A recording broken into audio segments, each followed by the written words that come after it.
Eu tenho estado na escola bíblica, eu tenho estado na escola bíblica dos homens, né?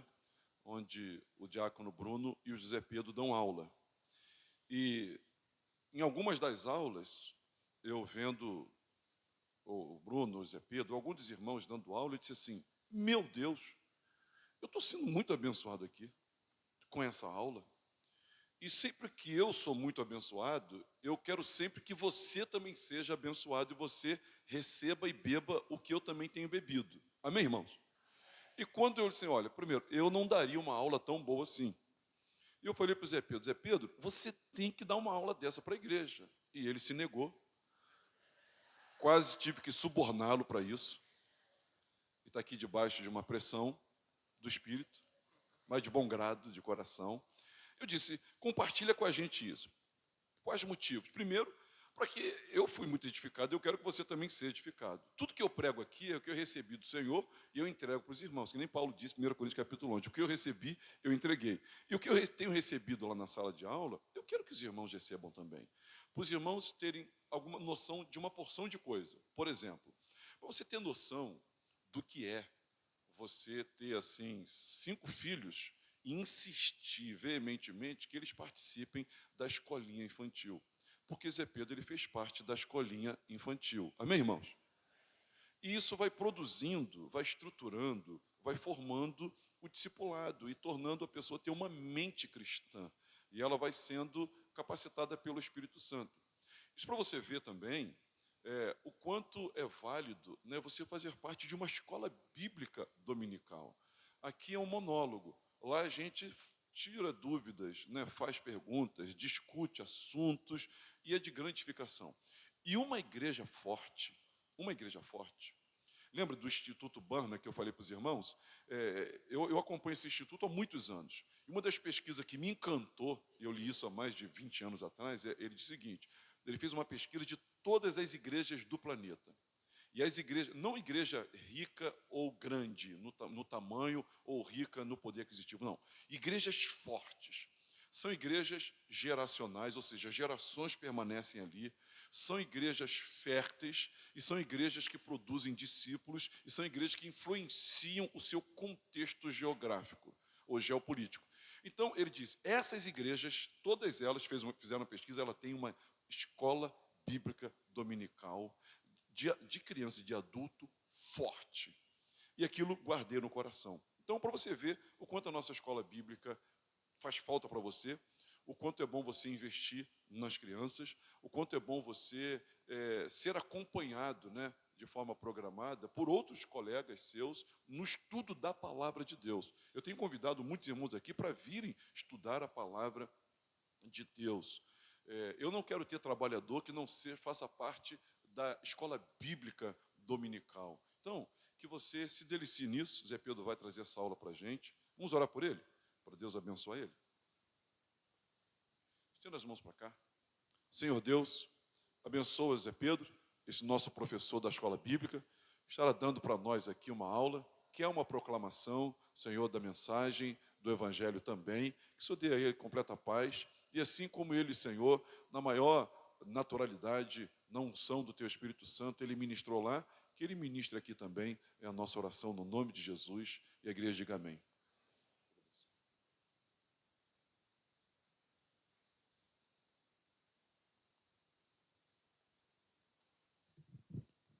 Som. Bom dia para a igreja. Paz, Senhor, para os irmãos. Nós damos essa aula no dia 9, domingo dia 9. Graças a Deus, foi um domingo depois da Santa Ceia, que era capaz do pastor ter mandado, na hora que eu saí da sala, subir para falar. Eu não ia dar conta. E tive um mês ainda para fugir. E ontem eu tentei fugir de novo, não consegui. A aula de hoje, e eu vou repetir várias vezes que é uma aula, vai falar sobre Santa Ceia. E quando nós lembramos da Santa Ceia, o pastor Edilson e outros pastores, reverendos, homens que ministram a Santa Ceia, citam o que o apóstolo Paulo falou à igreja de Corinto. Então, eles citam 1 Coríntios. Então, como um exercício, sem você, fecha a Bíblia, irmão, sem tirar cola. Como um primeiro exercício, Eu vou ver se você consegue completar minha frase, se você lembra o que o pastor sempre fala aqui, na hora de partir o pão, na hora de servir o cálice para a igreja. E aí, ele citando Paulo, o pastor costuma dizer: o Senhor Jesus, na noite que partiu, e disse: este faz isso em memória. Também falou do cálice, né? Por semelhante modo,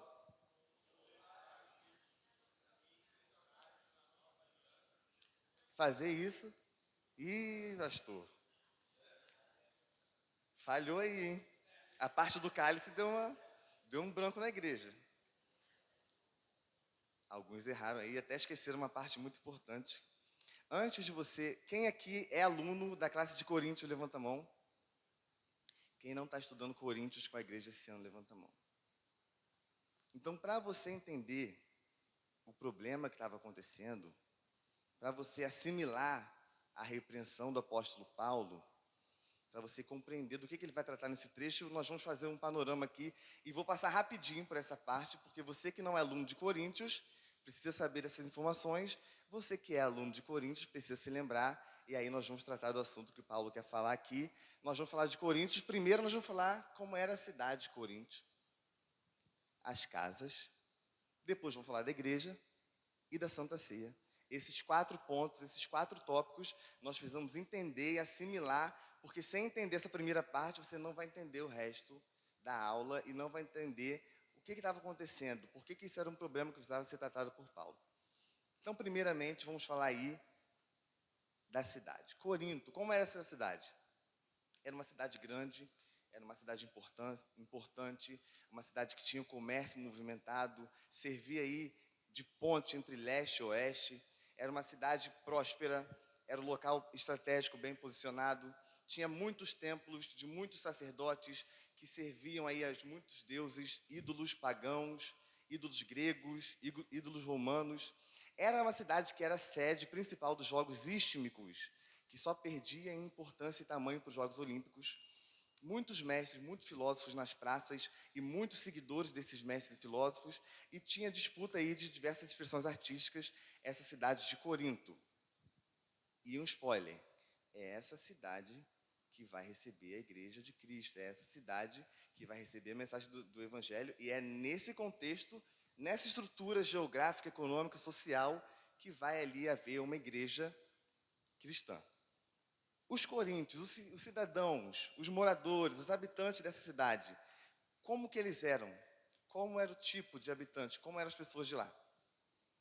Eles moravam numa província ali, não era uma capital, mas era uma província importante, era significativa. E eles, por terem cidadania romana, eles consideravam isso um privilégio, uma virtude. Era um povo, os coríntios eram um povo nariz em pé. No Coríntios era um povo metido, orgulhoso, arrogante. Se consideravam muito mais importantes que outras nações, outras províncias, justamente por terem aí a cidadania romana.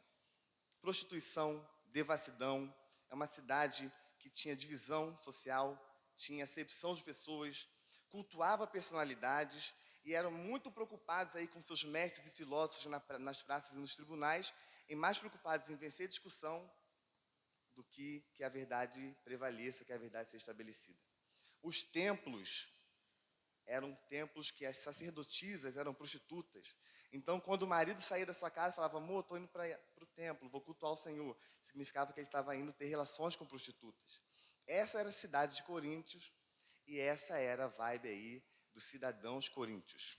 Agora, a parte que você precisa realmente entender e assimilar. Como que eram as casas? Nós temos aí uma planta cortada de uma casa dos coríntios. E outro spoiler para você. É nesse tipo de casa que a igreja vai se reunir. Em casas com essa estrutura que a igreja do Senhor, a igreja primitiva, a igreja de Corinto vai se reunir. E esses 2 cômodos que eu destaquei, átrium e triclinium, são cômodos preparados para refeições. Tanto no átrium quanto no triclinium. São 2 ambientes para refeições. O primeiro ambiente, átrium, pode voltar. O primeiro ambiente aí, o átrium, era uma área aberta, era uma área maior, que aí tinha uma abertura no teto para receber água da chuva. Então, ali era uma área aberta da casa para receber água da chuva, e ali era uma área muito extensa que dava acesso a todos os outros cômodos da casa. O triclínio é aquele lá no cantinho, aquele cômodo pequeno, com uma decoração luxuosa, com os assentos ali dispostos ali no formato de U, de ferradura, e ali uma mesa no centro, e ali o dono da casa recebia seus amigos, recebia as pessoas importantes, os que eram da elite. Enquanto no átrio, que era uma área aberta, ficava ali os escravos, os servos, as crianças, os pobres, aqueles cidadãos da cidade que beneficiavam também dessas refeições. E essas refeições aconteciam num contexto pagão, num contexto idólatra, eram refeições particulares, e os donos dessa casa abriam as casas para essas refeições pagãs e idólatras. Vamos ver como eram esses cômodos. Átrio, 3 exemplos aí, 3 imagens, uma área aberta, uma área com uma abertura no teto, recolher água da chuva, e nesse ambiente, essas pessoas ali que eram a ralé da sociedade de Corinto, os pobres, os mendigos, os miseráveis, ficavam ali durante esses banquetes, essas festas, em pé, em um número de 40, 50 pessoas em pé, ou sentados ali de forma muito apertada, esperando. Vamos ver mais uma imagem do átrio que tem aí. Essas são imagens reais, tá? De ruínas. Esse era o ambiente. E lá no triclinium, mostra pra gente, esperando aí 9 ou 10 pessoas aí que estavam reunidas no triclinium, fazendo suas refeições, seus banquetes, e eram banquetes luxuosos. O melhor do banquete, a melhor da comida, estava tudo concentrado aqui. O dono da casa recebendo aí pessoas influentes da cidade, recebendo seus amigos, recebendo pessoas importantes, imponentes, pessoas ricas que faziam parte da elite, e eles faziam suas refeições aí, nesse ambiente, deitadinhos, super confortáveis, enquanto eram servidos, com uma mesa no meio. Olha só como que era a disposição dessa refeição. E enquanto pode passar? Conforto, né? Quanto tempo você ficaria ali deitadinho, só sendo servido, comendo? A hora não passaria. Você veria a hora passar? Mas enquanto o melhor da refeição estava sendo servido aqui, se fosse dia de frutos do mar, aqui estava sendo servida lagosta, e lá no átrio, um parralé, estava sendo servida aí sardinha, uma coisa bem... Mas enquanto estavam lá no átrio, os servos, os escravos, com fome, esperando a turma do triclinium, a elite, o time aí dos nobres, terminar de fazer sua refeição, para que eles pudessem comer das sobras. O que sobrava daqui desse ambiente, dessa refeição, desse banquete, ia lá para a turma do átrio, que era a ralé da sociedade, e se sobrasse. Então, eles esperavam, se sobrasse alguma coisa ali, eles comeriam das sobras, dos restos do que essa turma aí comeu.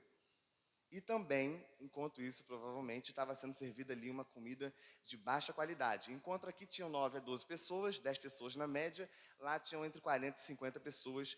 E era essa a estrutura desses encontros, desses jantares particulares, dessas refeições que eram oferecidas a deuses pagãos num contexto idólatra. Então você olha para essa imagem e você precisa gravar essa imagem para entender o problema que estava acontecendo na igreja de Corinto.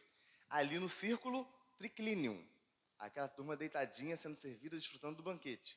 E aqui no quadrado, o átrio, as pessoas em pé, espremidas, apertadas, com fome, pessoas que passam necessidade, que não têm o que comer, esperando a turma lá terminar de comer, para se fartarem, se embriagarem, e depois sim, eles comerem dos restos das sobras.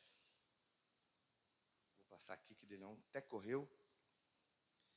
E aí, nesse contexto, nesse tipo de casa que aconteceriam as reuniões da igreja. Então nós falamos da cidade, dos habitantes e das casas. Agora vamos falar da igreja de Corinto. Graças a Deus, Paulo viajou até a cidade com um propósito missionário, ficou na cidade 1 ano e meio, conheceu pessoas, teve relacionamentos e apresentou o evangelho a essas pessoas. E surgiu aí, aos poucos, a igreja de Corinto, a igreja se formou. O evangelho foi pregado e os coríntios, essa turma aí, com esse perfil aí que a gente já acabou de ver, muitos deles se converteram. E aí, deu início à comunidade cristã, à igreja local, e depois disso Paulo seguiu viagem para começar igrejas em outros lugares. Os problemas da igreja de Corinto eram muitos. Paulo, a certa distância, tomou conhecimento de vários deles. Não dá tempo de explicar e de citar para todos os irmãos os problemas, porque alguns estudiosos dizem que essa é a carta de Paulo com o maior número de temas. Muitos problemas a serem tratados ali pelo apóstolo Paulo para a igreja de Corinto, e hoje nós vamos falar de problemas relacionados a culto, à Santa Ceia. Muitas divisões na igreja, problemas de moralidade e a corrupção da cidade invadindo a igreja. Em vários aspectos, a igreja refletia a cidade. A igreja de Corinto tinha a cara da cidade de Corinto, ao invés de ser ali um grupo que faria total diferença naquela sociedade, naquela cultura da época. Era uma igreja infantil, era uma igreja carnal. Quando fala de infantilidade, é uma igreja sem maturidade, e carnal é uma igreja sem santidade. Tinham conhecimento, mas não tinham amor. Tinham carisma, mas não tinham caráter cristão. E era um grupo de cristãos que não compreendiam o que era evangelho, não entendiam nada sobre o evangelho.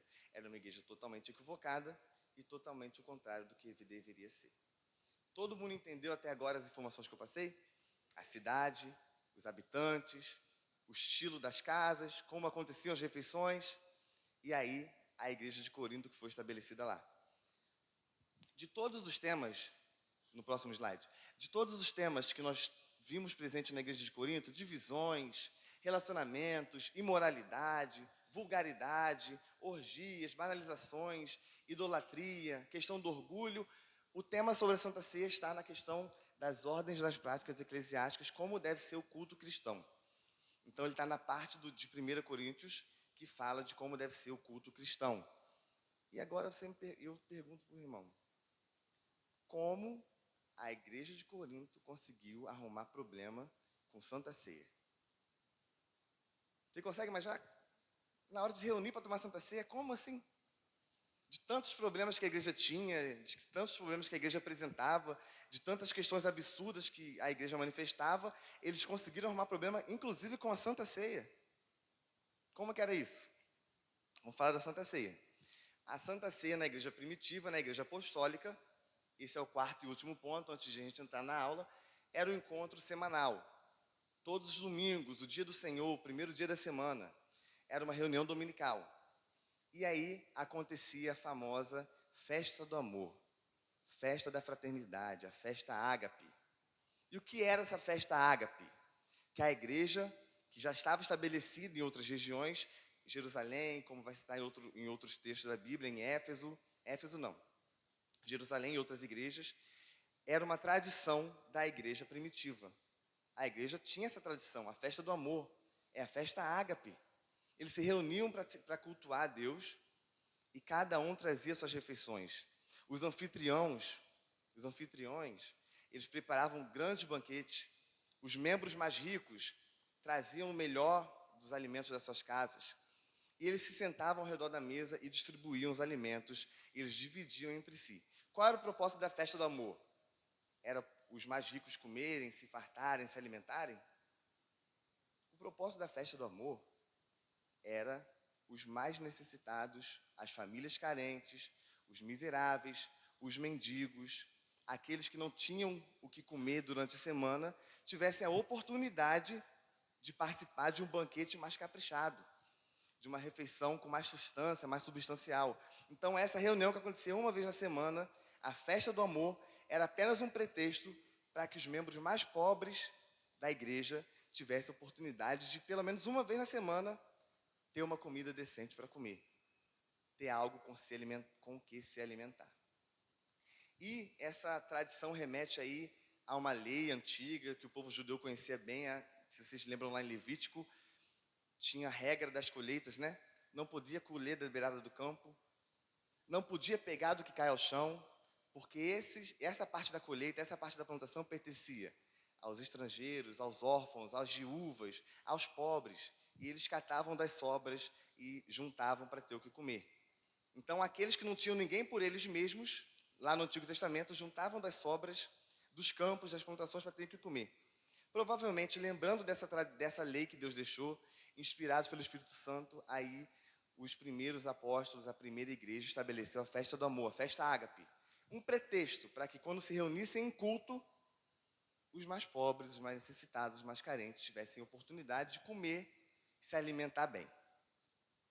E todos juntos, assentando na mesma mesa, ao mesmo tempo, igualmente, participando da mesma refeição, com igualdade. E aí, eles celebravam a ceia do Senhor. Como era a ceia do Senhor? Não é no mesmo formato que nós fazemos hoje. Eles partiam pão, comiam pão e partiam para o banquete, partiam para a refeição. Então, abria com pão, partia do pão, cada um comia do seu pão, e a igreja se reunia aí em torno da mesa, em torno do banquete, se alimentavam, participavam da refeição juntos, e essa era a festa do amor. Quando todos já tinham comido e bebido, se saciado, eles abençoavam o cálice, bebiam o cálice, encerrava a Santa Ceia, depois da refeição, e cada um estava liberado para partir para as suas casas. Então, primeiro pão, depois uma refeição, banquete. No final, eles finalizavam aí, cada um tomando o cálice da bênção, e eram despedidos para suas casas. Agora, com todas as informações que eu passei para os irmãos, sobre como era Corinto, os coríntios, esses jantares particulares, esses encontros pagãos, vocês acham que eles seguiram à risca como deveria ser aí a festa ágape, a festa do amor? O que a igreja de Corinto fez? O que mudou? Os cômodos das casas, que costumavam servir para encontros pagãos, idólatras, agora esses cômodos das casas que nós vimos serviriam para receber a igreja para os cultos. O que mudou de um encontro para o outro? Dos banquetes, dos jantares particulares para a Santa Ceia do Senhor, que a igreja de Corinto realizava? Não mudou nada. Membros mais ricos, membros mais pobres, a divisão permaneceu. Lá no triclinium, a parte da igreja, a elite comia, se fartava, e os membros mais pobres, carentes, os irmãos que não tinham que comer durante a semana, nessa festa, nessa reunião que foi preparada para eles, ficavam em pé, aguardando durante horas a elite terminar de comer, de se fartar, inclusive de se embriagar, para aí sim tomarem o cálice da bênção e irem cada um para suas casas com a bênção, e aí se terminava o culto. Agora, tem uma questão que chama muita atenção, porque o que eles estavam fazendo ali era o culto dominical, era o culto da igreja, era a Santa Ceia do Senhor. Essa atitude de divisão entre ricos e pobres, de acepção de pessoas, era compatível com o caráter de uma igreja? Era compatível com a Santa Ceia? Era compatível com o memorial que Cristo estabeleceu? Os membros mais pobres da igreja esperando em pé, a turma deitadinha lá, se fartando do banquete, se embriagando do vinho, enquanto eles esperavam as sobras e os restos para terem o que comer. Era isso que estava acontecendo na igreja de Corinto. Era isso que estava acontecendo no culto, na celebração da Santa Ceia do Senhor. Paulo vai falar aí que era uma atitude incompatível com a Santa Ceia. Que eles estavam desprezando a igreja de Cristo. Estavam deturpando a festa do amor, profanando a mesa. Se reuniam à mesa do Senhor e profanavam a mesa, transgredindo o memorial que Jesus deixou.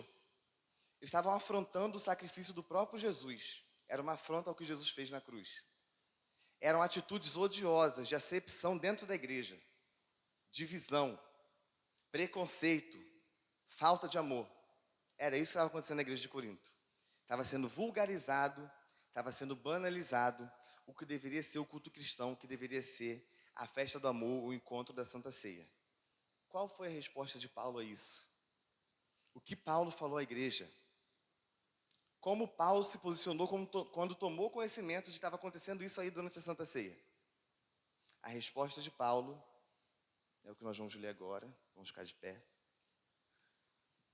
1 Coríntios 11, 17 a 34. Paulo já vai começar dizendo que não tem elogios para fazer para eles. Por causa da gravidade da situação, quem reconhece que essa situação era grave, levanta a mão. Era uma situação grave. Ele vai repetir o que os evangelhos já disseram, ele vai citar palavras de Jesus, ele vai lembrar da Santa Ceia, do memorial, para orientar a igreja de Corinto. Eu vou ler os ímpares, a partir do 17, e os irmãos os versos pares em voz alta, com atenção a como Paulo respondeu ao que estava acontecendo com aquela igreja. Nisto, porém, que vos prescrevo, não vos louvo, porquanto vos ajuntais não para melhor, e sim para pior.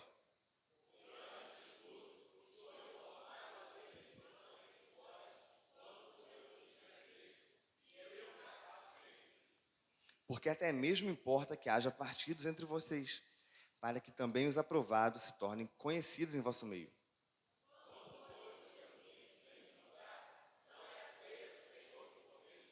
Porque ao comerdes, cada um toma antecipadamente a sua própria ceia, e há quem tenha fome, ao passo que há também quem se embriague.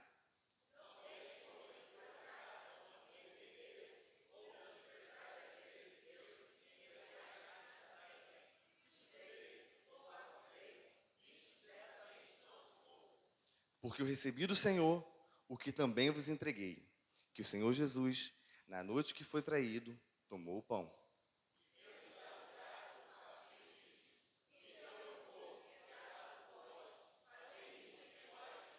Por semelhante modo, depois de haver ceado, tomou também um cálice, dizendo: Este cálice é a nova aliança no meu sangue. Fazei isso todas as vezes que o beberdes, em memória de mim.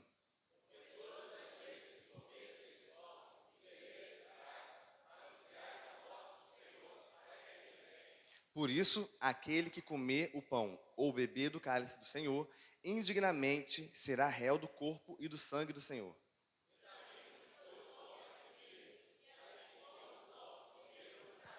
Pois quem come e bebe sem discernir o corpo, come e bebe juízo para si.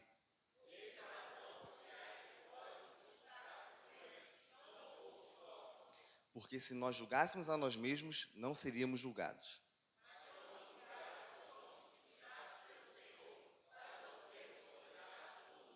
Assim, pois, irmãos meus, quando vos reunis para comer, esperai uns pelos outros.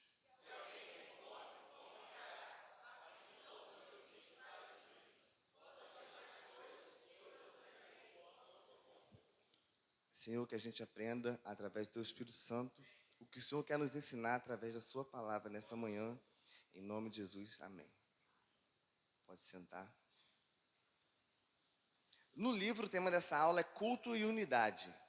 O autor do livro, que nós estamos estudando na EBD, classificou esse trecho da carta e colocou o tema culto e unidade. Aqui nós vamos falar sobre a Santa Ceia em 4 direções. E, inclusive, eu tenho um desafio para os meus alunos de hoje. Tentar identificar durante a exposição, durante o comentário bíblico desse trecho, quais são essas 4 direções. Se você conseguir identificar, vai anotando aí, no seu caderno em particular. Para quais direções nós devemos olhar ao participar da Santa Ceia? Quais são essas 4 direções para as quais nós devemos olhar? No final nós vamos tratar sobre isso. O apóstolo Paulo, nesse trecho, em primeiro lugar, ele descreve um problema. Em segundo lugar, ele estabelece um princípio. Em terceiro lugar, ele encerra dando orientações práticas para a igreja. No livro de Coríntios, nós temos a ideia central. A ideia central o que é? É o que nós devemos aprender a assimilar com o conteúdo da aula. Vamos ler juntos o que o livro que nós estamos estudando na EBD propôs como ideia central, o que a gente tem que aprender e entender ao final dessa aula. Vamos ler juntos. Culto cristão. Humildade e abnegação.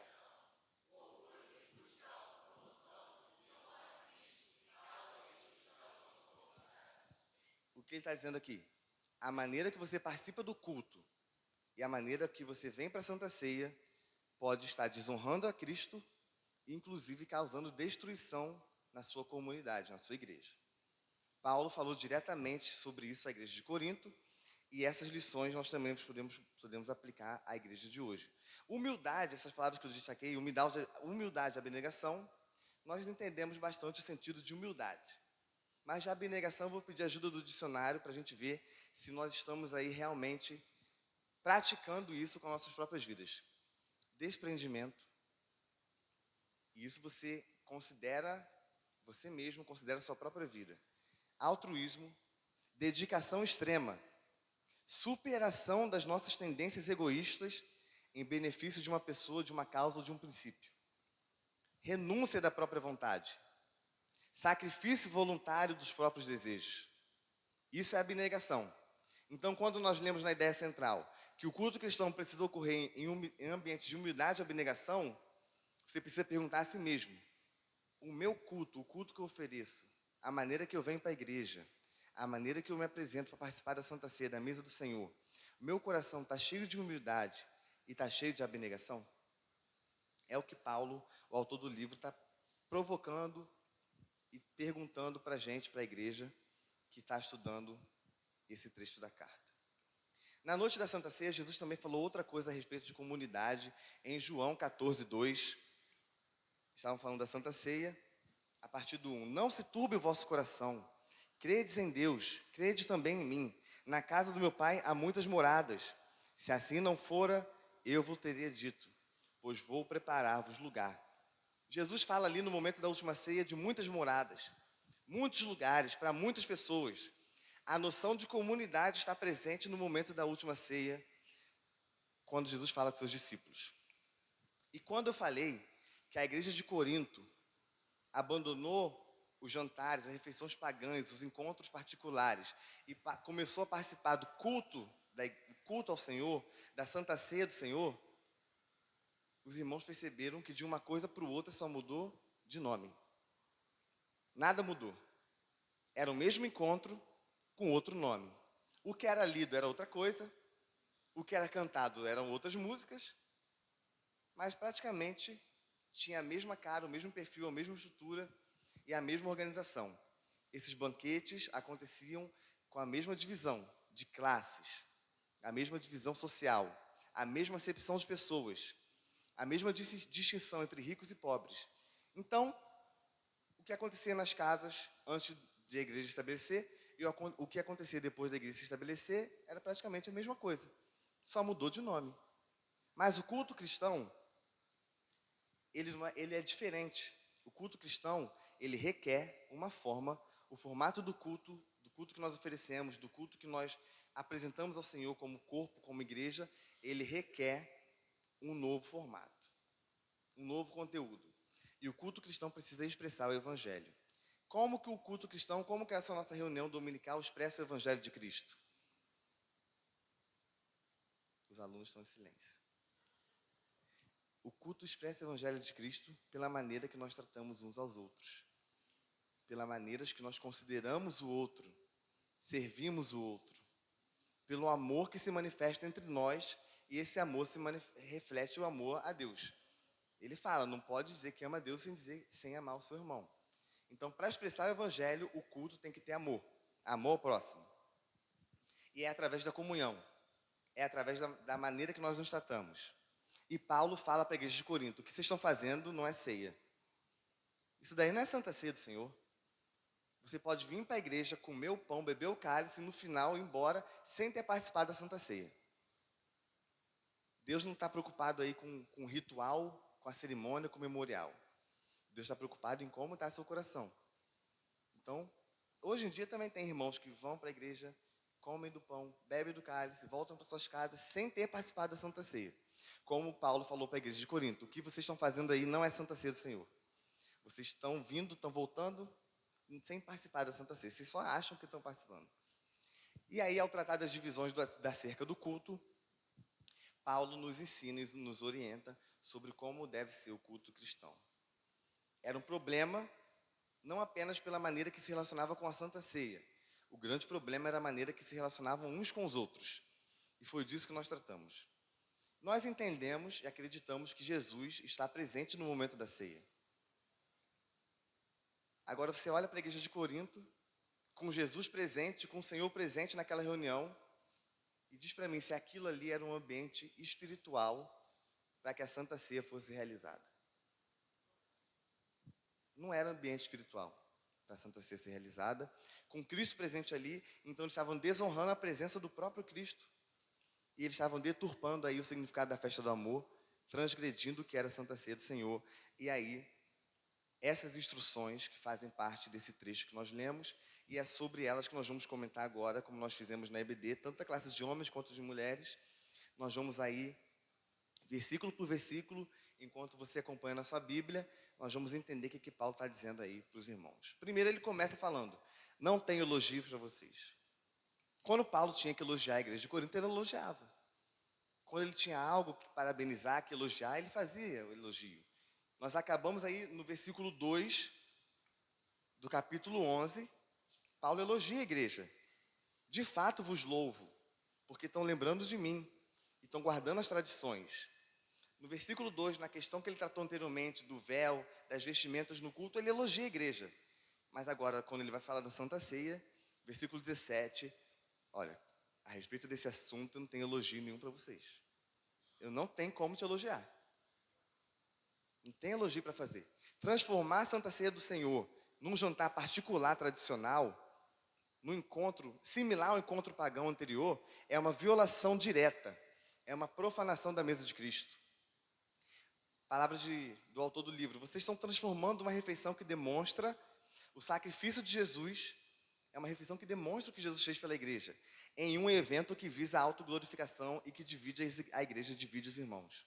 Estão usando seus encontros em torno da mesa do Senhor como ocasião para fazer diferença e distinção social entre ricos e pobres. E aí Paulo fala, quando vocês se reúnem para o mal e não para o bem. Quando o culto de vocês termina, vocês saem pior do que vocês entraram. Vocês não saem das reuniões dos cultos melhores que entraram, vocês saem do culto pior. Vocês estão se reunindo para o mal. E além de saírem piores, vocês estão fazendo mal ao outro. Vocês estão causando mal ao irmão de vocês, vocês estão destruindo a comunidade de Cristo. O culto de vocês é centrado em vocês mesmos. O culto de vocês é preocupado em satisfazer o próprio eu. Não é um culto para Deus, é um culto para si mesmo. E é por isso que vocês saem desse culto pior. É nesse tipo de culto que você não apresenta a Deus, não oferta a Deus, e sim a você mesmo, que você volta para casa pior do que você entrou. E Paulo está falando que isso está acontecendo com a igreja de Corinto. 18. Quando se reúnem como igreja, há divisões entre vocês. Quando se reuniam para cultuar, no domingo, no dia do Senhor, o que se manifestava ali era o amor ao próximo? Era a divisão da igreja.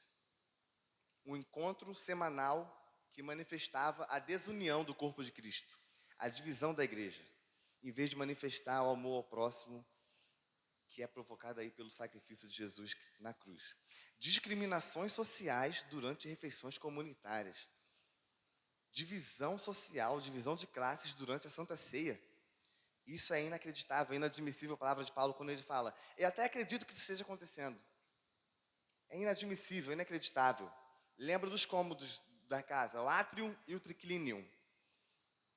Reservados à elite no átrio, poucas pessoas, enquanto os pobres aguardavam no triclinium para ter o que comer, se sobrasse alguma coisa.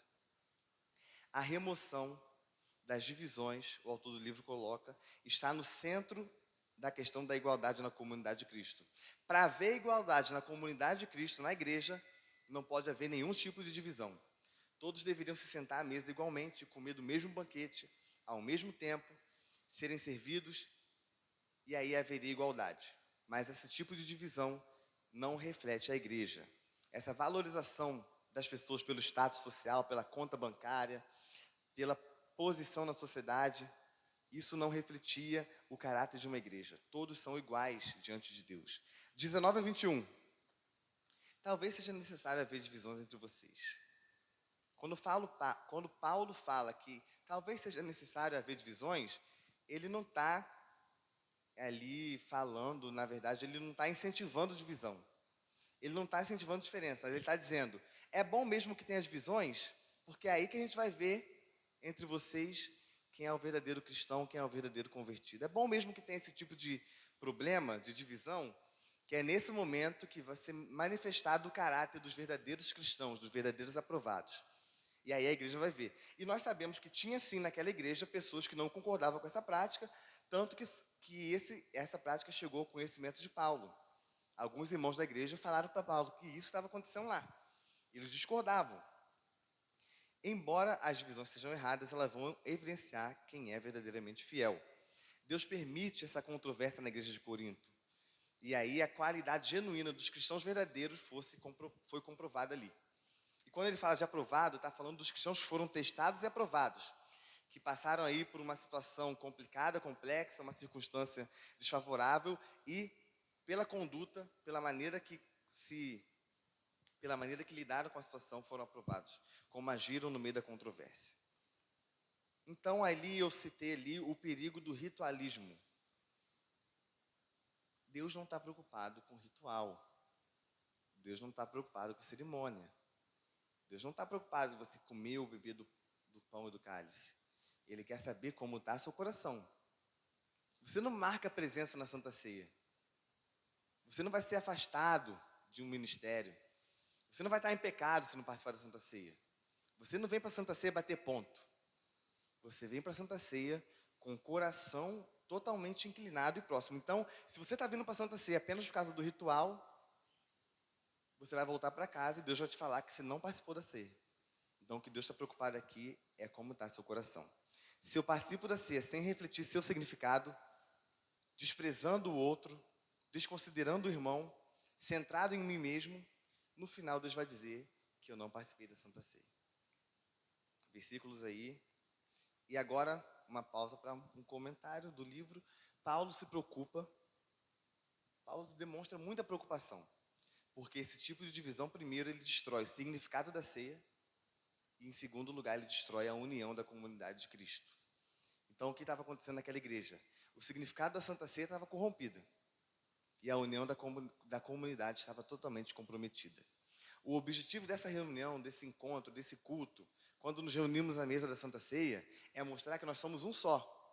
É mostrar nossa unidade de corpo de Cristo, de comunidade, que somos um só corpo, todos os membros de um só corpo. Esse é o propósito, esse é o objetivo, que estamos todos unidos. E a igreja de Corinto estava quebrando isso, não estavam demonstrando isso. Essa era uma grande preocupação de Paulo. 21 a 22, vocês humilham os que nada têm. Vocês estão mais preocupados em comer a própria ceia do que participar da ceia do Senhor. Porque Paulo fala, se fosse comer e beber, comida e bebida vocês fazem isso em casa. Ele fala aí nesse trecho da carta no 22, né? Não tendes, porventura, casas onde comer e beber? Você não tem comida em casa, não? Paulo falando para os membros da elite. Vocês não têm comida em casa? Vocês esperam o dia do encontro semanal, o dia da festa do amor, para comerem, se fartarem, se embriagarem na frente do outro? Pior, para comerem o que é do outro, porque o propósito dessa festa, desse banquete, dessa reunião, é os mais pobres, os mais carentes terem que comer. Vocês esperam para se reunir na Santa Ceia para comer o que pertence a outro, ao mais pobre, ao necessitado? Se for para comer e beber, vocês fazem isso em casa. Comam e bebam em casa. Vocês não estão entendendo que o propósito aqui não é o banquete? O propósito aqui não é a refeição, é apenas um pretexto, é apenas uma desculpa? O propósito desse banquete, dessa refeição, é aqueles que não têm comida durante a semana participarem de uma refeição decente, pelo menos uma vez por semana. É aqueles que não têm que comer direito, participem de uma refeição com substância, com sustâncias, se alimentem bem. Essas famílias, esses pobres, esses marginais, os mendigos, as crianças, as pessoas carentes da sociedade da igreja, os membros mais pobres da igreja. Não é um encontro para você comer, se fartar, se embriagar. É um pretexto, a gente participa junto ali, mas na verdade é para aquela turma ali poder comer alguma coisa direitinho, pelo menos uma vez por semana. E aí Paulo fala, você não tem comida em casa não? Se for para comer, beber, se fartar, faz isso em casa, gente, vem para a igreja não. Ou então você come em casa, enche a barriga em casa, vem para a igreja cheio, satisfeito, na hora do banquete você dá uma beliscada em uma coisa ou outra, mas deixa para a turma aí que está precisando, que o propósito é esse. É eles terem o que comer. Os pobres, os carentes, os necessitados. E aí Paulo fala isso. Vocês não têm comida em casa? Não é possível. De um lado, no triclínio, alguns se embriagando, se fartando. Do outro lado, alguns que estão passando fome, esperando em pé a turma lá terminar o banquete para comer alguma coisa. Se sobrasse alguma coisa. Então esses membros da igreja estavam se reunindo para pecar. Porque a embriaguez, a bebedeira e a glutonaria não são obras do Espírito, são obras da carne. E aí Paulo ensina para a igreja que nossas atitudes, tanto a de Corinto quanto a nossa atitude, ela tem tudo a ver com o culto que nós prestamos a Deus. A igreja de Corinto estava desprezando a igreja, estava desprezando os pobres, e por isso festa do amor perdeu sentido, perdeu significado. Um comentarista diz que no século II da igreja já dividiram, já separaram a Santa Ceia da festa do amor. No século XIX foi abolida totalmente a festa do amor porque os abusos estavam alcançando um nível absurdo. Por causa dos abusos, a festa do amor não é mais praticada por nós hoje em dia. Hoje a nossa igreja, as igrejas hoje em dia não praticam a festa do amor. O formato da nossa reunião não é esse mais, por causa dos abusos que estavam sendo praticados. Então os poucos ricos, que eram muitos poucos, não têm consideração alguma por aqueles que estão com fome, por aqueles que nada têm. Enquanto alguns têm muito e outros chegam até se embriagar. Imagine você com fome ali no átrio, junto com uma galera em pé, aglomerada, esperando a turma que estava deitadinha lá. E pela imagem vocês viram, né, que a turma do átrio tinha visão do triclínio. Então, eles vendo ali a galera se fartar, se embriagar, se embebedar, rindo, deitadinho ali no maior conforto, e eles esperando sobrar alguma coisa para ter o que comer. Era isso que estava acontecendo na igreja de Corinto. Era isso que estava acontecendo quando a igreja se reunia para cultuar e para praticar a Santa Ceia. Desprezando a igreja, desprezando os pobres. A forma de refeição precisava ser mudada. O que Paulo está dizendo. Se eles se reunissem para um banquete, todos juntos, igualitário, não haveria problema, não haveria divisão, e manifestaria o amor ao próximo, manifestaria o caráter da igreja. Comam todos juntos, demonstrem hospitalidade. Versículo 23. Paulo, a partir de agora, ele já falou do problema, e agora ele vai usar as palavras de Jesus para corrigir e repreender a igreja de Corinto. E ele vai explicar, com suas palavras, com sua sabedoria, com sua habilidade, inspirado pelo Espírito Santo, por que as divisões na celebração da ceia são intoleráveis no contexto de uma comunidade da fé, de uma comunidade do corpo de Cristo. 24. Usando as palavras de Jesus para corrigir o comportamento incorreto dos coríntios. Agora ele vai citar o que já está sendo falado nos evangelhos. Ele vai citar as palavras do próprio Jesus que instituiu a Santa Ceia. Isto é meu corpo, corpo de Cristo que foi dado pela igreja. A igreja é o meu corpo. O pão representa o corpo, mas a igreja é o corpo. E isso está se referindo ao sacrifício de Cristo, não ao pão. Quando Cristo fala, isso é o meu corpo, um comentarista falou que o hebraico original, ele não estava se referindo ao pão, ele estava se referindo ao corpo dele que foi sacrificado. O pão partido que representa o corpo de Cristo. Não transformem o lembrete de que Jesus instituiu sobre o seu alto sacrifício em uma ocasião para a autoglorificação.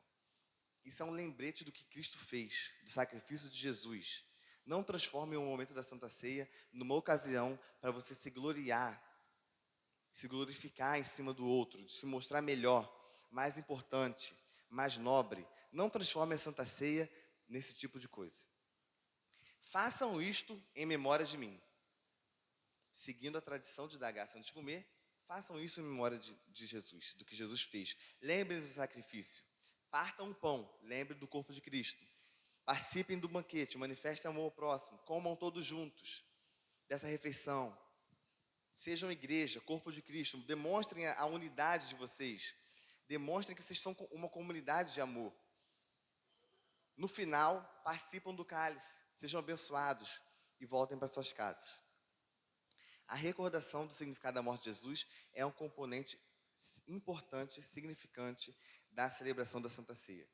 Na hora da Santa Ceia, você tem que lembrar o significado da morte de Jesus. O que a morte de Jesus significou? Da nova aliança do meu sangue. O sacrifício de Jesus tem poder de reconciliação. A nova aliança foi instituída no sangue de Jesus. E aí você imagina a refeição principal entre o partir do pão e o beber do cálice. Você imagina como deveria ser a festa do amor, a festa ágape, a Santa Ceia da igreja. E a maneira totalmente contrária que estavam praticando. O sacrifício de Jesus tem poder de reconciliação. Os coríntios, ao agirem dessa maneira, ao cultuarem dessa maneira, estavam blasfemando contra a própria aliança de Jesus e agindo como se Jesus não fosse um benfeitor. Um comportamento que contradiz totalmente a refeição, porque a Santa Ceia é a proclamação repetida pela sua comunidade da aliança com ele, até que ele venha. Então, estava contradizendo totalmente a refeição instituída por Cristo. Versículo 27. E agora ele fala, né? Vamos ler juntos, 27, todos juntos. Por isso, indignamente, será réu. A arrogância dos coríntios, que causava divisões, era totalmente incompatível com a natureza sacrificial e altruísta da morte de Jesus. Jesus morreu sacrificialmente, de maneira altruísta, por muitos. Mas a arrogância dos coríntios não demonstrava o caráter de Cristo. Não estavam agindo como imitadores de Jesus. É totalmente incompatível com a natureza do sacrifício de Jesus, a maneira que eles estavam celebrando a Santa Ceia. O corpo de Jesus foi partido e seu sangue foi derramado por outros. Por todos nós, por muitos de nós. Portanto, o comportamento egoísta deles é um pecado, além de ser um pecado contra Deus, é um pecado contra o outro, contra o próximo. E representa um desrespeito, ele profana, um desrespeito profanador com o próprio Jesus. João Calvino, ele cita essa frase, né, que participar de forma digna da Santa Ceia é você ter consciência da sua indignidade. Assim que se participa de forma digna da Santa Ceia, conscientes da nossa indignidade. E o que é participar indignamente? Resumindo, é ofender a honra do Senhor que está presente no momento da Santa Ceia.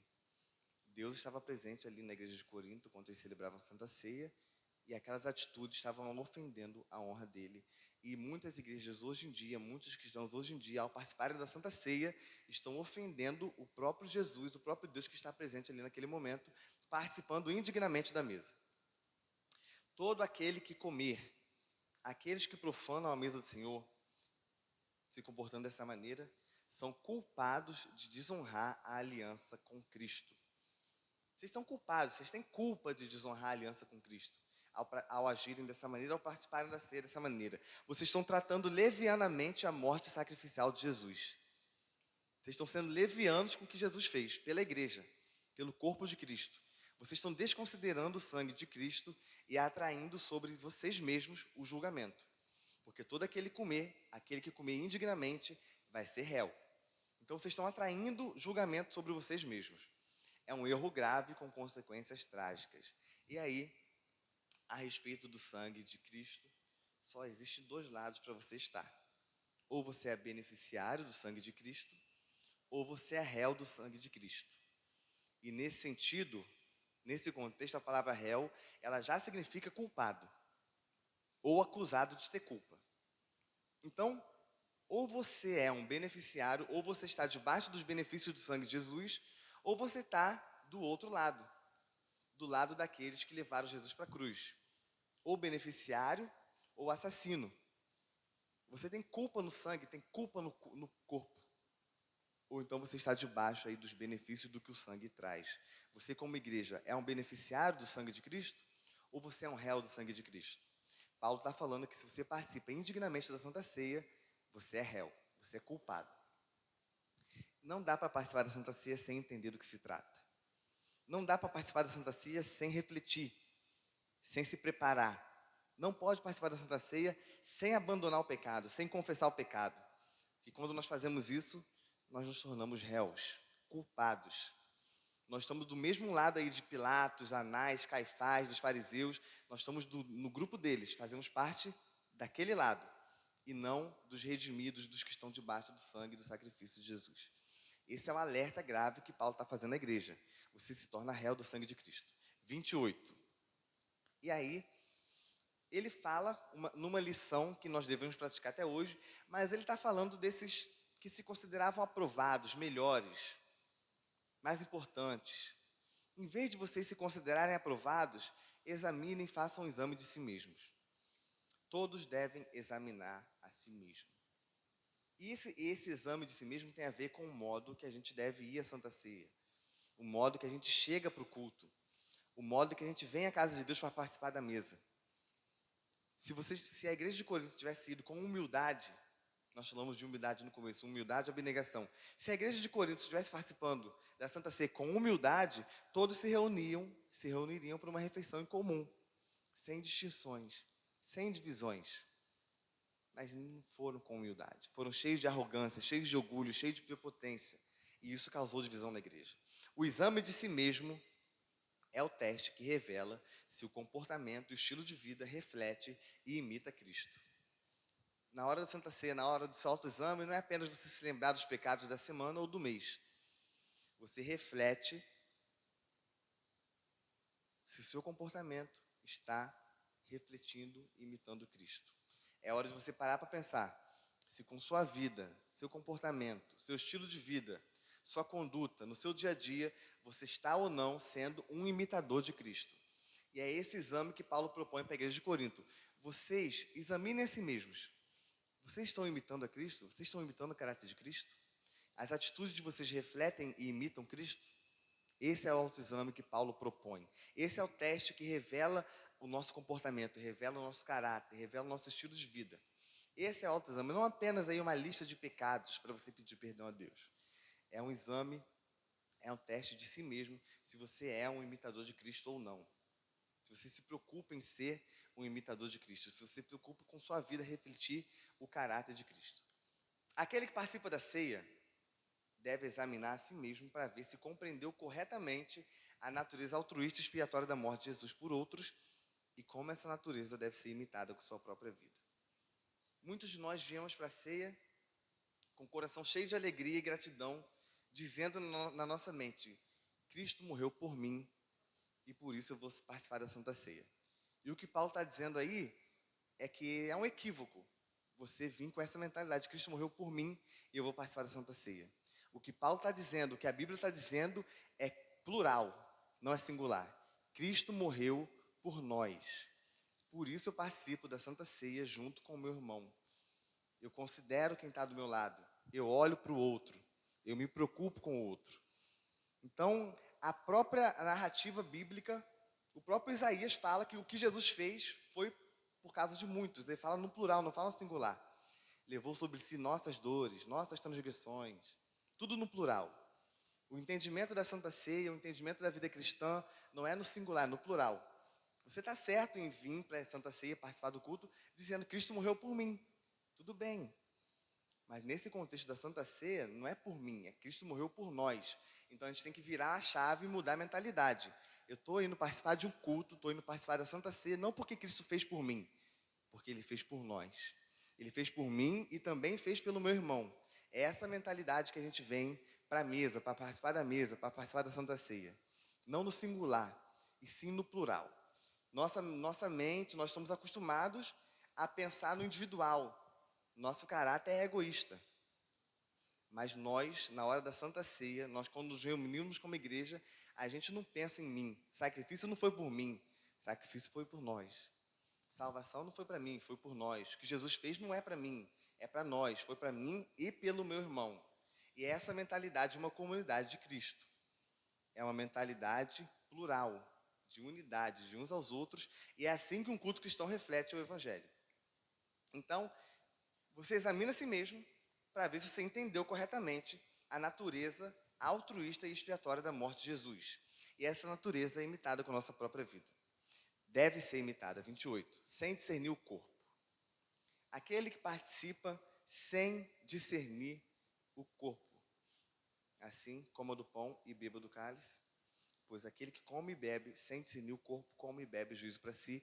Eu coloquei errado aí, esse é o 29. Sem discernir o corpo. Paulo está falando da igreja ou dos elementos? Está falando do pão e do cálice, ou está falando da igreja, do corpo de Cristo? Aqui ele está falando das duas coisas ao mesmo tempo. Ele está usando uma ilustração que serve para as duas coisas. É uma aplicação que serve tanto para os elementos da ceia, quanto para a igreja, o corpo de Cristo. Existe o corpo físico de Jesus, que foi entregue numa cruz, e existe o corpo de Jesus, que é o corpo de Cristo, que é a igreja. A falta de preocupação com o corpo traz julgamento. Que corpo é esse?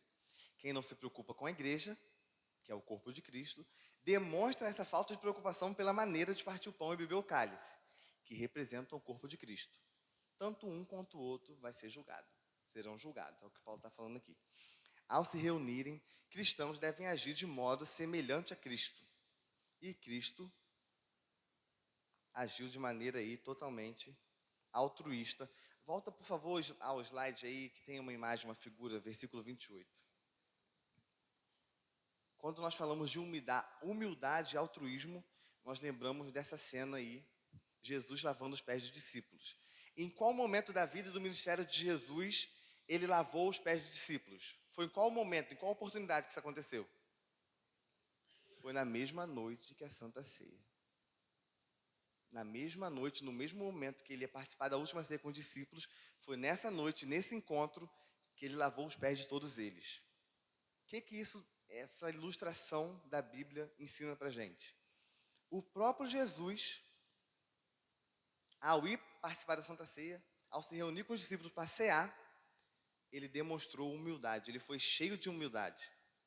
E demonstrou isso através do que ele fez, ele lavou os pés dos discípulos. Quando nós nos reunimos como igreja, quando nós nos reunimos para participar da ceia, nós estamos demonstrando a mesma humildade que Jesus demonstrou ao lavar os pés dos discípulos? 29, comem e bebem juízo para si. Vocês comem e bebem juízo para si. Coríntios não reconhecem a realidade espiritual daquilo que está acontecendo na ceia do Senhor. Porque se reconhecessem a realidade espiritual daquilo que está acontecendo ali, eles não agiriam dessa maneira.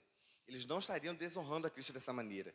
E o Senhor vai disciplinar quem desonra a sua ceia. Nós vamos nos caminhando para o final. E Paulo fala, é por isso que tem muitos fracos, tem muitos doentes e tem muitos entre vocês que dormem. As consequências desse tipo de atitude não eram apenas uma ameaça ou uma previsão do Paulo, já estavam acontecendo na igreja. A igreja já estava sofrendo as consequências da maneira que eles estavam lidando com a Santa Ceia, da maneira que eles estavam cultuando ao Senhor, da maneira que eles estavam considerando o outro. A igreja já estava sofrendo as consequências. Fracos, doentes, muitos que dormem, que já morreram por causa do julgamento de Deus sobre a igreja. A comunidade de Corinto, a comunidade de Cristo estava se tornando tão fraca e participando, sofrendo o mesmo mal que a cidade ao redor. A comunidade não tinha uma diferença para a cidade. Eles estavam sofrendo das mesmas coisas que a sociedade da época por causa da conduta deles totalmente equivocada. Um pecado espiritual que produz consequências físicas e eram consequências físicas que já estavam sendo vistas na igreja entre os membros. Por isso que Paulo fala, é por isso aí, por causa do que vocês estão fazendo, por causa da maneira que vocês estão participando da mesa, por causa da maneira que vocês estão considerando o outro, é por isso que vocês estão sofrendo essas consequências. Muitos fracos, muitos doentes, muitos que estão dormindo.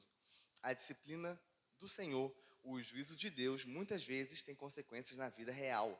Não são consequências apenas eternas, são consequências que nós já vivemos e experienciamos aqui como igreja, nesse mundo, nessa vida.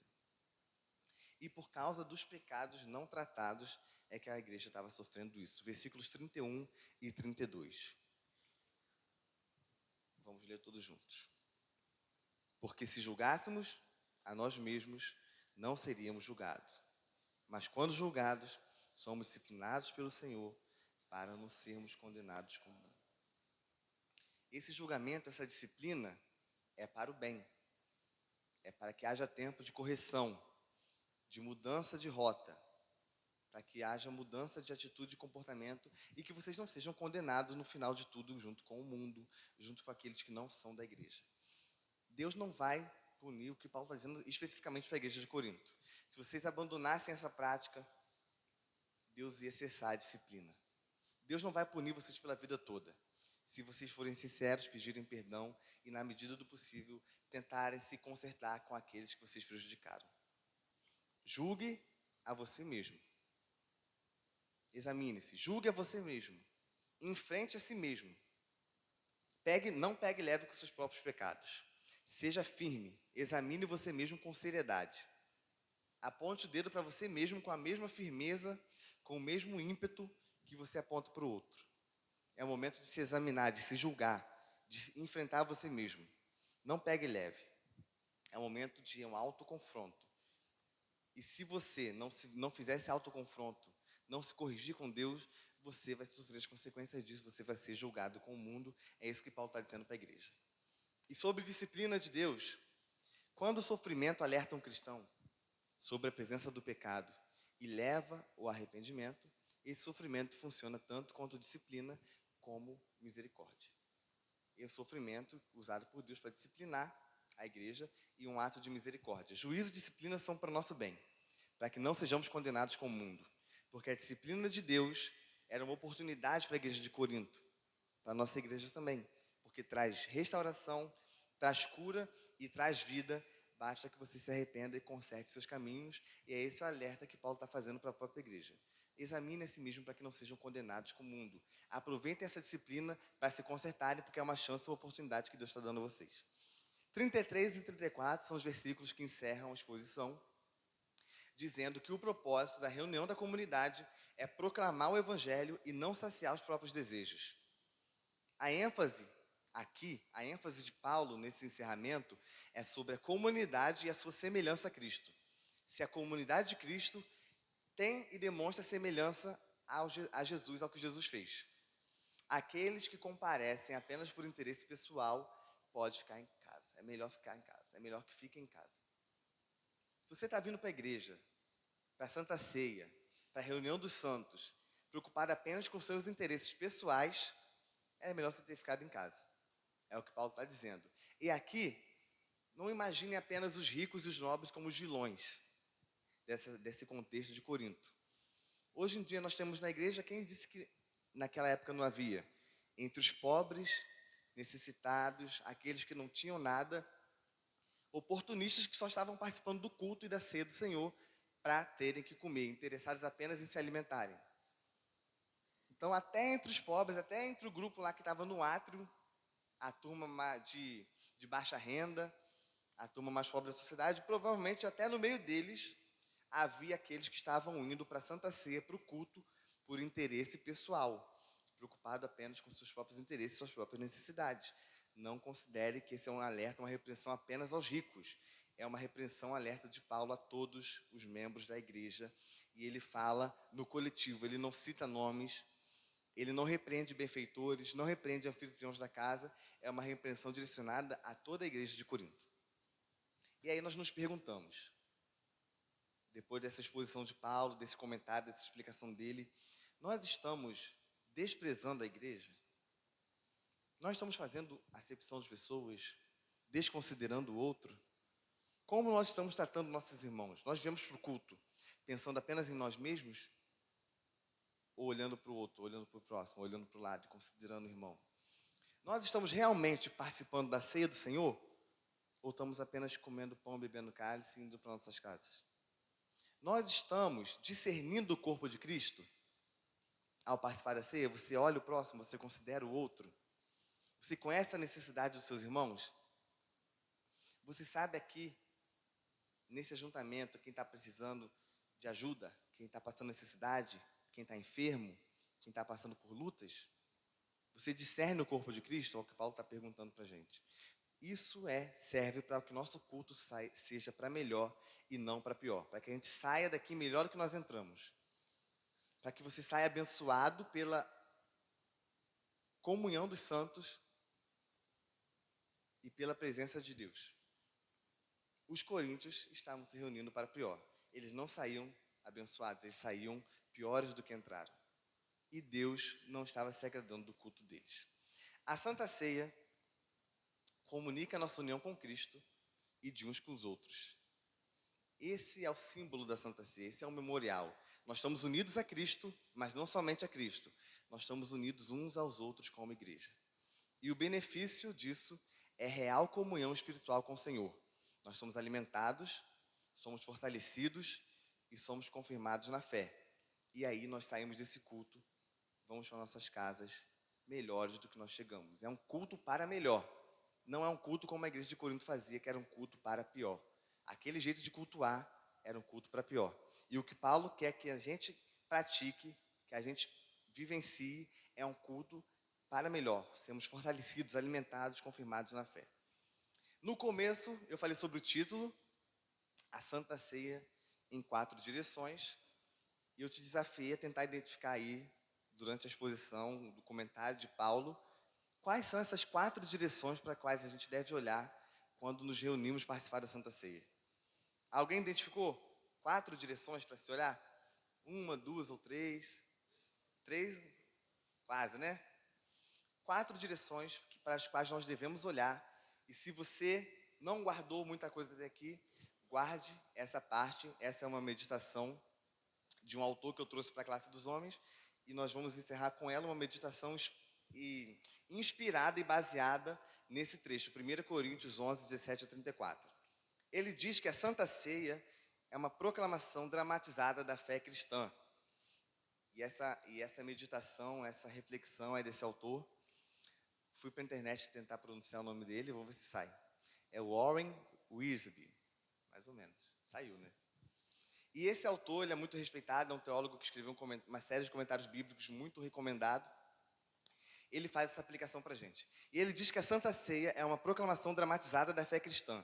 Quando nós nos reunimos para cear, participamos do pão e do cálice, é como se nós estivéssemos encenando o que é a fé cristã, o que é o Evangelho. É como se fosse um grande teatro, não na questão de ser uma mentira, uma falsidade, mas uma encenação, uma representação prática do que é Evangelho, esse momento da Santa Ceia. E 4 direções que Paulo ensinou sobre Santa Ceia, 4 direções para as quais devemos olhar quando nos reunimos à mesa e que nós não devemos esquecer, nós devemos assimilar isso e praticar. Antes de eu falar a primeira, versículo 26, vamos ler todos juntos. Porque todas as vezes, em voz alta, todas as vezes, anunciais a morte do Senhor até que Ele venha. Primeira direção é para trás. Olhamos para trás. O momento da Santa Ceia é o momento de olhar para trás. Olhar para o que Jesus fez, para a cruz de Cristo, para o passado. Para o que Jesus fez na cruz. É a hora de anunciar a morte de Cristo. É hora de lembrar por quê, como e por quem Cristo, o centro da Santa Ceia, morreu. Por que Cristo morreu? Como Cristo morreu? Por quem Cristo morreu? O momento da Santa Ceia é a hora de você se lembrar disso. É a hora de olhar para trás. E é a oportunidade que você tem. Todas as vezes que nós nos reunimos para cear, nós anunciamos a morte de Jesus.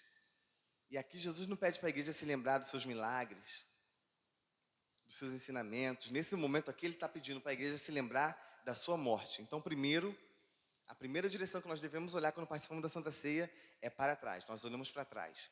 Nós lembramos do que Jesus fez e anunciamos a morte. A segunda direção para a qual nós olhamos, ainda no versículo 26, para frente. Olhamos para trás ou olhamos para frente. A Santa Ceia aponta para a segunda vinda de Cristo.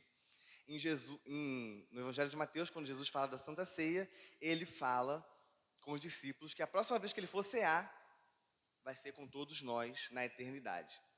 Então, quando nós participamos da Santa Ceia, nós nos lembramos, um dia eu vou fazer isso, mas é no céu, na presença de Jesus, na presença de Deus, porque foi o que Jesus prometeu, deixou prometido aos discípulos quando participou da última ceia. Então, nós olhamos para frente. A Santa Ceia aponta para a segunda vinda de Cristo, que é a esperança do cristão. É a promessa e a esperança da igreja renovadas no momento da Santa Ceia. E há um clima de expectativa na celebração. Expectativa pelo quê? Pela vida eterna. Expectativa pelo dia em que nós vamos cear, nos assentar na mesa junto com Jesus, junto com Deus Pai. E sobre olhar para frente, temos um texto, uma frase do William MacDonald, vamos ler juntos, todos juntos em alta voz. A ceia do Senhor é o elo em suas duas vindas. É o monumento de uma, a garantia de outra. Quanto serve de monumento e de memorial para a primeira vinda de Jesus e para o sacrifício, por tudo que Ele fez em nosso favor, é uma garantia da segunda vinda de Cristo. E no momento que nós participamos da Santa Ceia, nós nos lembramos que Ele veio, mas que um dia Ele vai voltar e vai buscar a igreja. Vamos ler em voz alta 1 Coríntios 11, 28, antes do terceiro ponto. Todos juntos.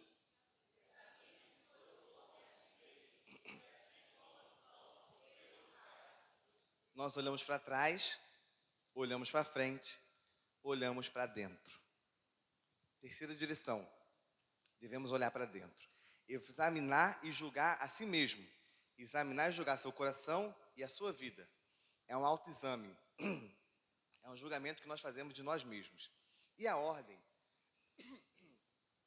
como o autor cita, é examine-se e coma. Não é examine-se e deixe de comer. Não é um impedimento para você não participar. É uma oportunidade para você se consertar. Examine-se e coma. Não examine-se e deixe de comer. Reveja seus pecados, se arrependa e peça perdão. Não é para deixar de participar da Santa Ceia. Hernando Dias Lopes diz, Você não deve fugir da ceia por causa do pecado. Você deve fugir do pecado por causa da ceia. E no momento da Santa Ceia, você se arrepende e tenta de novo. E segue em frente. Você participa, renova sua aliança e continua lutando contra o pecado. É um instrumento de cura, reconciliação e restauração. O momento de nos voltarmos para o Senhor. E é por isso que os cultos de Santa Ceia são cultos de reconciliação com Deus. São cultos de restauração. Momento de refletir e se voltar para Deus. 33 e 64. Vamos ler juntos.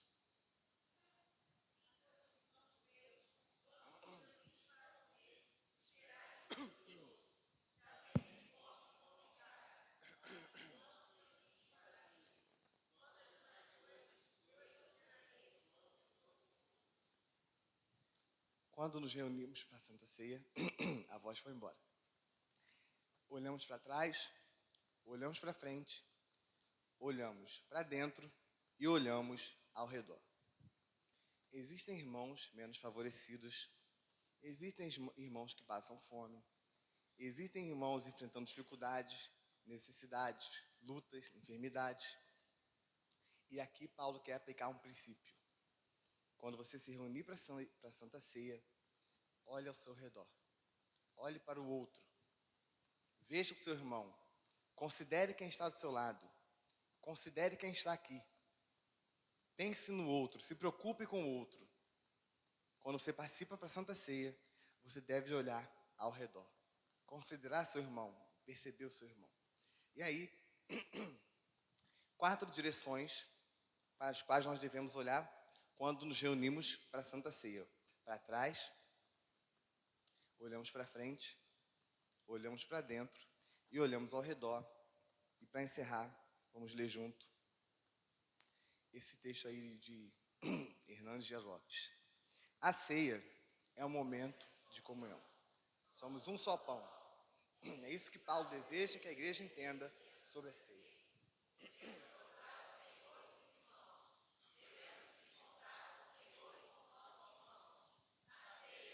Os céus e a terra se tocam. Essas são as 4 direções que Paulo ensina a igreja de Corinto, ensina a igreja de hoje também, sobre a maneira correta de lidar com a Santa Ceia. E a igreja diga amém. Vamos ficar de pé.